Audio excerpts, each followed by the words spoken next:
Your next comic coming from New York City.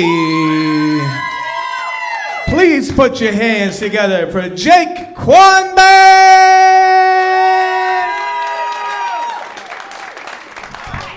Las Vegas, it is good to be here, and I don't always say that.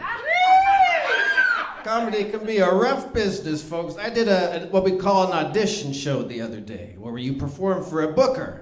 When I was done performing, he said, "Kid, I like your material, but when you're on stage, you don't have a likable personality." I said, "Oh, that's great news. You're telling me the only problem is who I am as a person? That shouldn't be hard to keep inside forever at all. Okay." Okay, are we enjoying the show so far? You got one more after me. Yeah, I actually get told a lot I don't share enough about myself. Truth be told, I didn't get into comedy to talk about myself. I got into comedy to talk shit about other people who won't hear me talking about it. That's what you get in this for, right? So I thought maybe I'd try something a little different today. I thought maybe I'd steer away from my normal material. Maybe share something a little intimate about myself. Maybe we can get a little connection between you and I before I get off this stage. That'd be all right with the rest of you? Okay. I once played an African slave in an elementary school play. Anybody else? Anybody? Take your time. Okay, 0 for 30 on that joke. Is that vulnerable enough for you? I'm uncomfortable.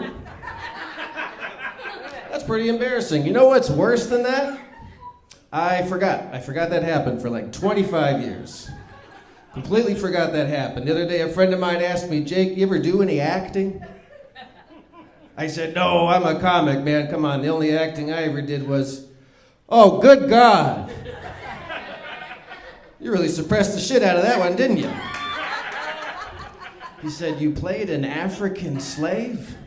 I said, I think so. That's what I'm remembering right now in real time. Yeah, I think so. He said, "Were there any black kids at your school?" No, weird, right? You'd think more families would be relocating to put their black children in our sweet, all-white slave play school. No, there weren't a lot of black kids where I grew up. Then he asked the tough question. Maybe some of you were thinking this. He said, "You didn't have to wear blackface, did you?" No, but what a fucking scary thought, right? I was 8 years old. I had no idea how weird this play was. I'd have done whatever the adults told me to, right? If they'd have told me to put it on my face, there would have been a very offensive photo of me at a very adorable age, right? Looking back between you and me, I think the only reason that they didn't was because it was a very redneck town, and most people kind of just thought makeup was gay.